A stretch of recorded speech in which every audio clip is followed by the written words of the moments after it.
возможно, какие-то комментарии и так далее. Да? Я хотела осветить только один вопрос, вопрос экологической безопасности, как он отражен, собственно, в программе и плане перехода Кыргызской Республики к устойчивому развитию. Вот сегодня уже говорили про устойчивое развитие, да? Я чуть-чуть еще вернусь, да, к тому, что мы вот как экологи видим, что все-таки база – это экосистемы. Экосистемы, которые ограничивают, они создают некоторые лимитирующие вещи. Да? Мы не можем выйти за них. Да? Ну, кстати, эти вопросы были отражены в национальной, вот в данном документе, что является очень важным шагом, потому что до сего момента пока это не было вот так ярко озвучено на уровне национальной политики. Вот Любовь Ивановна уже начала говорить про риски, да, но вот мы, опять же, как экологи, с точки зрения экологической безопасности, видим риски несколько вот с такой стороны, которую нам показали идеологи, энвайроментальной экологии, да, так скажем, или энвайроментальной социологии. Это концепт общества риска. То есть дело в том, что на сегодняшний день вообще производство богатств, да, любых, оно сопровождается и общественным производством рисков. То есть мы знаем, что любое фактически производство так или иначе влияет на окружающую среду, на воду, на землю и так или иначе влияет на здоровье граждан. Новое лицо риска. Что это значит? Это значит, что во многом те риски, которые выпускаются на свободу благодаря вот этому вот индустриальному развитию, они не видны, да? Они нам невидимы. Многие химические вещества, радиация и так далее, они не могут быть восприняты нашими органами чувств. И в этом смысле вот это вот для того, чтобы воспринять этот риск, необходимы воспринимающие органы государства или воспринимающие органы науки. Так, и сегодня вот о них говорили. То есть это контролирующие, контрольно-надзорные органы, это лаборатории. Вот с чем у нас в этом аспекте как раз и существуют определенные сложности.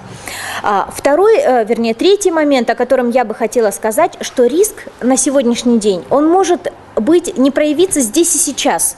Но центр этого риска может быть отложен во времени. Например, сегодня принимается то или иное политическое решение, но ударит оно по обществу, да, завтра, послезавтра и так далее.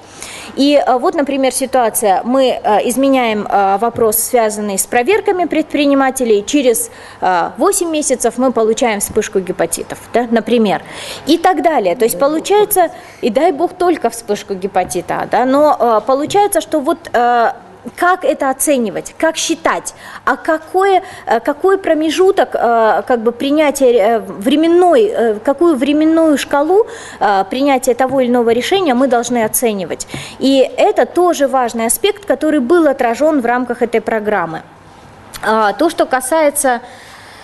Вот индустриальное общество, как я уже сказала, выпускает риски на свободу, но при этом еще и получает выгоды от них. Да, когда мы говорим, что... Это не совсем может быть пример для экономики Кыргызстана, но я приведу пример для экономики Евросоюза. Вот пример, да, это косметические средства, которые содержат там парабены всякие и так далее, которые якобы очень вредны для нашего здоровья. И через этап появляются другие косметические средства, которые стоят в 3-4 раза дороже, но не содержат парабенов. Для нас что такое парабены? Да бог его знает. Мы не совсем представляем, что это такое, но мы видим, что был выпущен некоторый риск на свободу. Да? И дальше включаются экономические механизмы, которые включают функции заработка на этих рисках. Так вот, в нашей ситуации нам нужно предотвратить, да, скорее это принцип предупреждения использовать, да, предотвратить выпуск на свободу тех или иных рисков, с которыми, конечно, сопряжено развитие экономики. И вот этот базовый концепт, он был взят за основу тех вещей, вот, которые были прописаны. Где-то получилось, где-то, может быть, не до конца, где-то нужно дорабатывать, но, по крайней мере, вот эта вот идеологическая планка, которую мы старались удержать, она была положена. Вот что я бы хотела, что радует мое сердце. Когда я смотрю на эту программу и вот...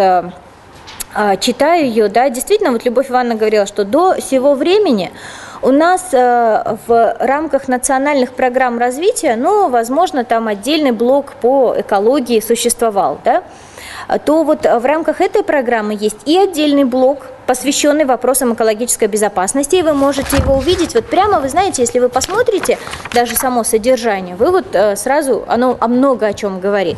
Но при этом вопросы экологии, экологической безопасности, они как бы вот красной нитью тоже прописаны и в других, сквозным прямо способом прописаны и в других аспектах, в которых, казалось бы, да, их и не ожидаешь. И вот просто хотела поделиться с вами этим.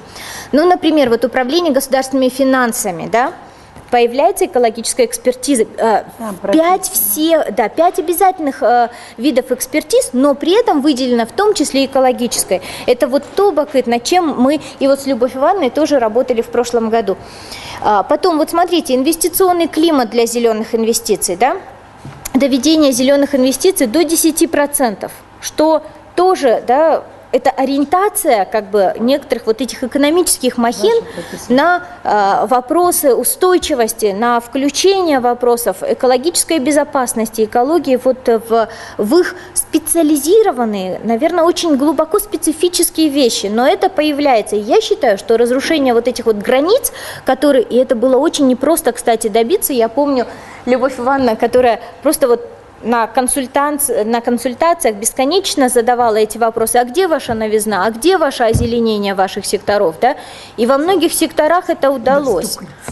Налоговая таможенная политика, вот вы прям... Остановись, извини, пожалуйста, на секунду. В отношении вот то, что озеленение инвестиций, вот сейчас это настолько актуально в контексте вопросов, которые по Комтуру обсуждаются, по Джирую обсуждаются, то есть население вот настолько надо просвещать и нести туда информацию. Если нет опасности, то говорить, что нет опасности. Если есть, какие размеры. То есть вот это и есть озеленение инвестиций, это минимум воздействия на окружающую среду будущих инвесторов, которые придут на места. Это корень конфликтов на местах. Да, спасибо. Налоговая и таможенная политика. Они проработали целый блок мер фискальной политики, способствующих снижению загрязнения окружающей среды. И, например, прописали разработку и принятие НПА по льготному налогообложению на ввоз там, новых троллейбусов, да, например.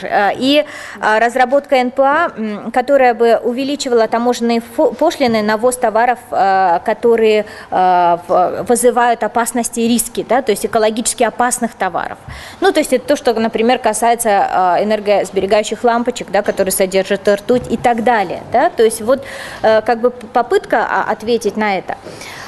Внешнеэкономическая политика – это ориентация на сближение требований технических регламентов, сближение стандартов с таможенным союзом и укрепление лабораторной базы, что тоже очень важно. Просто зачастую это жизненно важно. Вот, например, то, что говорила Любовь Ивановна по пищевой безопасности. Да, это как раз тот аспект, где нам необходимы воспринимающие органы науки. Мы не можем на глаз определить, есть там ГМО или нет. Мы не можем на глаз определить, есть в этом яблоке пестициды или их нет. Так вот, только лаборатории могут быть тем заслоном и той вот этой вот границей между нами и недобросовестным производителем, которые могут защитить наше здоровье. Низкоуглеродная энергетика, про нее сегодня очень много говорили, не буду отдельно останавливаться. Сельское хозяйство через расширение органических технологий. Вы знаете, это очень важно, потому что я остановлюсь еще буквально в нескольких словах по поводу сельского хозяйства. Но сегодня мы видим снижение доли сельского хозяйства вот в ВВП, да, страны и так далее. И получается, что нам необходимо вытаскивать этот сектор, но за счет чего? За счет продолжения вот такого же экстенсивного развития или нет? Или новых каких-то технологий и так далее? У нас сейчас есть эта возможность. Здесь вот в рамках программы заложен ряд интересных подходов, в том числе и племенное животноводство, семенные лаборатории и так далее. И в том числе повышение эффективности использования водных и земельных ресурсов, что для нас жизненно важно, особенно в контексте изменяющихся климатических условий. Продовольственная безопасность. Хотела ее освещать, но Любовь Ивановна очень хорошо и ярко это осветила, поэтому не буду на ней останавливаться отдельно. Ресурсосберегающие технологии для обрабатывающей промышленности. Вы знаете, вот тоже наконец-то наступило время, когда этот вопрос стал тоже задействован и как бы вошел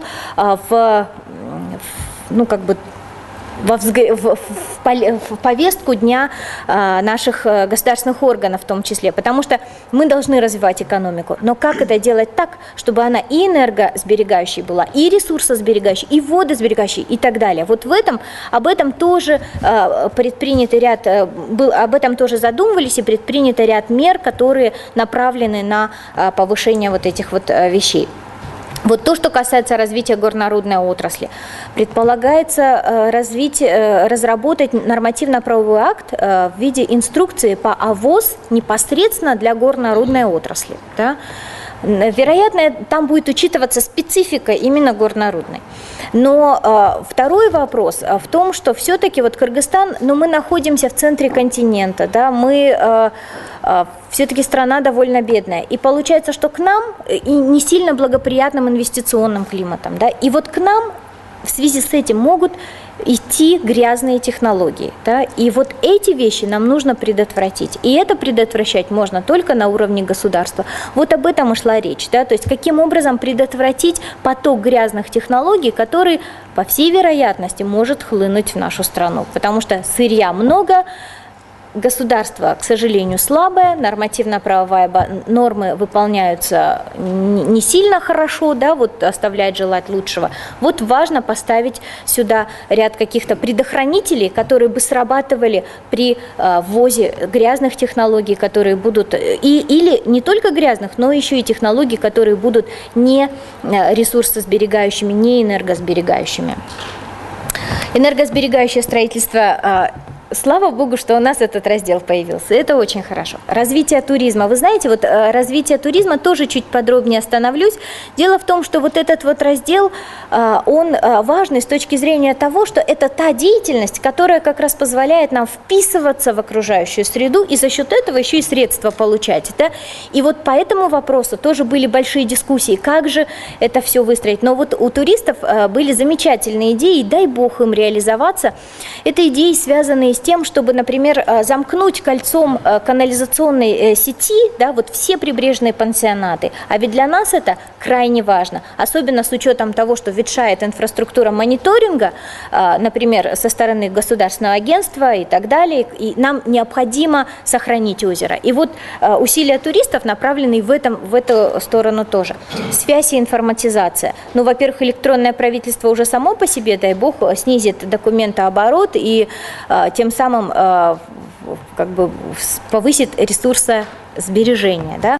С другой стороны, речь шла еще и о том, чтобы максимально доступно сделать информацию для общественности по вопросам устойчивого развития и для лиц, принимающих решения. Образование и наука для устойчивого развития – тоже большой блок, в котором были отражены вопросы изобретений, связанных с вопросами экологии, устойчивого развития, энергоэффективных изобретений, ресурсосберегающих каких-то технологий и так далее. В образовании тоже ориентация на повышение квалификации, на повышение квалификации кадров в разных областях и подготовку. Кстати, вот кадры, как уже сегодня говорили, они красной чертой тоже проходят по всей программе. Кадры, институциональный потенциал, без которого ничего невозможно сделать, и в сфере охраны окружающей среды это тоже важнейший элемент.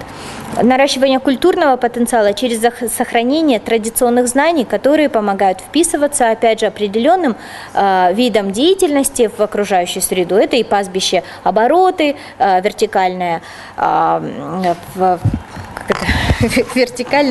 зонирование пастбищ и так далее. И отдельным блоком прописана экологическая устойчивость и природопользование. Сюда вошли и охрана окружающей среды, питьевое водоснабжение и чрезвычайные ситуации. То, что касается питьевого водоснабжения, впервые в национальных стратегиях и программах прозвучал вопрос, касающийся качества питьевой воды. И не просто в общих чертах, но поставлены четкие индикаторы, когда мы говорим, а какое количество проб должно соответствовать требованиям. Да? И это та новизна, которая, в принципе, вот мы считаем очень важной.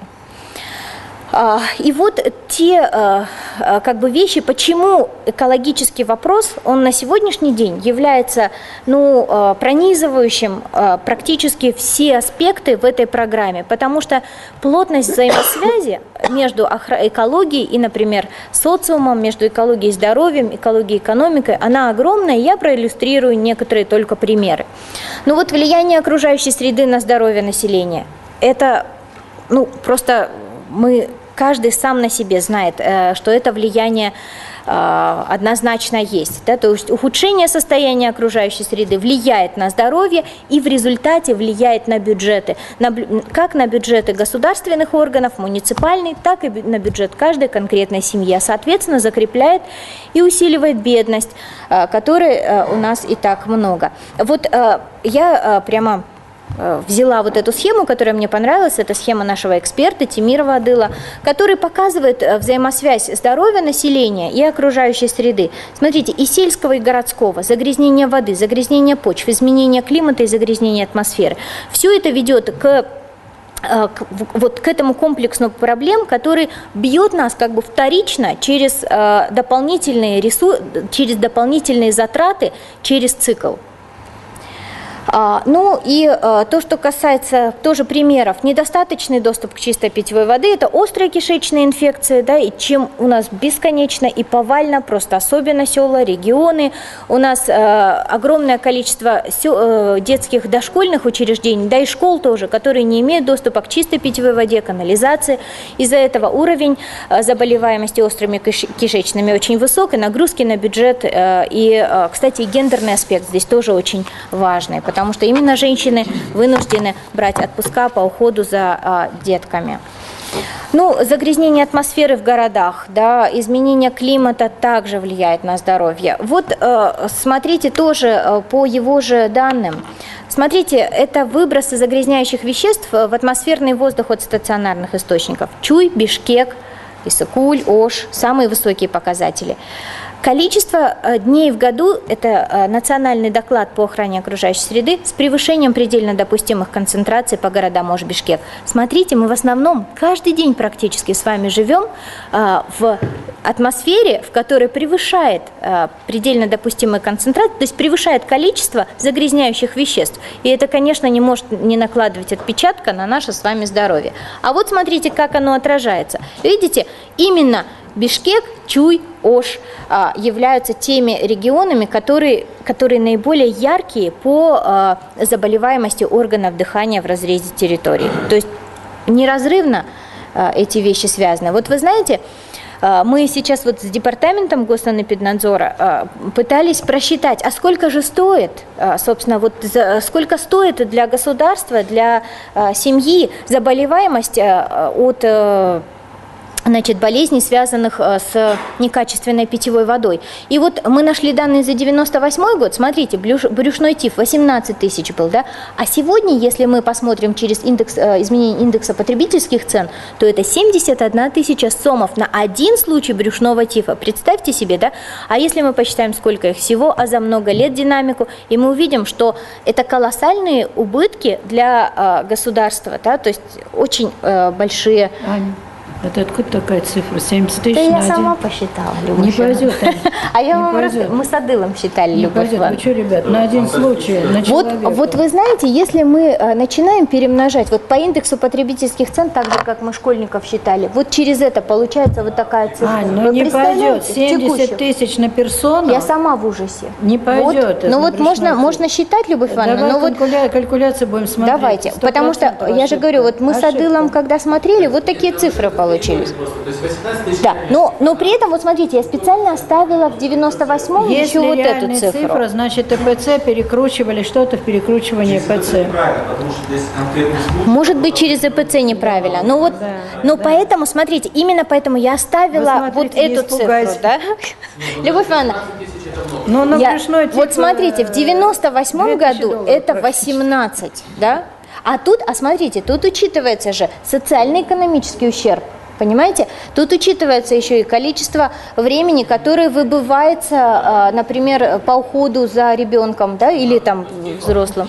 можно не внедряться, потому что это очень дорогая. А потом количество персонала, который ухаживает, да, медикаменты и так далее. Это Вот, завышено. то есть, Нет, давайте считать. ну давайте Во-первых, считать, да. посмотри, Аня, у вас брюшной тиф Да. вырывается, потому Сильно что вырывается. дизентерия, сальмонелла, это не менее такие, где затраты, они у вас в 5 раз ниже, в 7 Ниже. даже. Ниже. Вот, значит, здесь что-то не вяжется. Ну так и не у нас. Вот, это Шаханина, пожалуйста. Сейчас откомментирую. Да. Ну хорошо. Окей, давайте дальше. Да, давайте, да, мысль понятна. То есть количество большое. Теперь вот про это я тоже бесконечно говорю, что вообще потенциал вот некоторых взрывоопасных и действительно опасных инфекций, природных очагов различных инфекций в нашей стране, он очень высок. Именно поэтому нам нужно обращать внимание на предупредительные мероприятия, на предупредительные меры и не жалеть на них средств. Почему? Потому что не дай же Бог, да, вот, и сразу, соответственно, мы получаем довольно серьезную картину. Вот просто примеры. По сибирской язве, смотрите, какое количество очагов у нас существует. По чуме, смотрите, большие достаточно территории, которые тоже подвержены этим же вопросам. То, что произошло. Нет, это Рискованная зона. это дремлющие Это зона. 185. зоны, где потенциально может возникнуть. Где да, захороняли да. Ну вот бывшие, нам да, Нина Сергеевна потом Это же откомментирует. язва сибирская, она живущая очень. Да, она может много. Да. Да, да. Она не хочет жить, она на твари живет. Ну, Нина Сергеевна нам сейчас откомментирует, да? То, что касается химических веществ, то есть, с одной стороны, у нас большой багаж со времен Советского Союза. Как вы хотели. То есть, с одной стороны, у нас есть большой багаж со времен Советского Союза, это различные хвостохранилища и так далее. И опять же, это могильники стойких органических загрязнителей. Стойкие органические загрязнители – это 12 видов химических веществ, которые запрещены Стокгольмской конвенцией. Почему? Потому что если он попадает один раз в жизненный цикл, да, он будет циркулировать бесконечно. Даже в мясе пингвинов нашли эти вещества, да, то есть они не разрушаются практически, бесконечно циркулируют в пищевых цепочках. Поэтому это очень опасные вещества. И у нас они захоронены так или иначе, где-то хорошо, где-то не очень. Но факт тот, что наше население что делает? Пытается использовать вот эти бочки прекрасные, железные, металлические, да, и так далее, сдавать их китайцам в том числе, ну и использовать как бы в быту это все, да. Более того, вот эти вот стойкие органические загрязнители, когда там посыпешь, ну, мухи дохнут, и то хорошо, да, тоже используют это для, как бы в быту, для каких-то нужд. И получается, что у нас вот эти вот очаги, которые были локализованы, из-за того, что у населения, у органов местного самоуправления недостаточно информации об опасности этих веществ, они начинают расползаться и начинают представлять опасность уже для более широкого круга населения. Вот. И тоже подобная ситуация с радиационной безопасностью. Да, у нас более 130 хвостохранилищ, но не все из них радиоактивны, вот, но при этом вот как раз был проект это все на сайте было Uranium KG, где показано, что вот если, не дай бог, эти хвостохранилища, ну, по каким-то, в каких-то ситуациях разрушатся, то обратите внимание, вот это красное, это зоны загрязнения радиоактивными элементами, которые могут просто случиться. И это трансграничная проблема, да, то есть это возможность трансграничного загрязнения окружающей среды. То есть это тоже те риски, которые мы потенциально в себе несем. Они, слава богу, пока закрыты, да, в дремлющем таком состоянии, и дай бог им никогда не просыпаться. Но вместе с тем, такой риск тоже существует.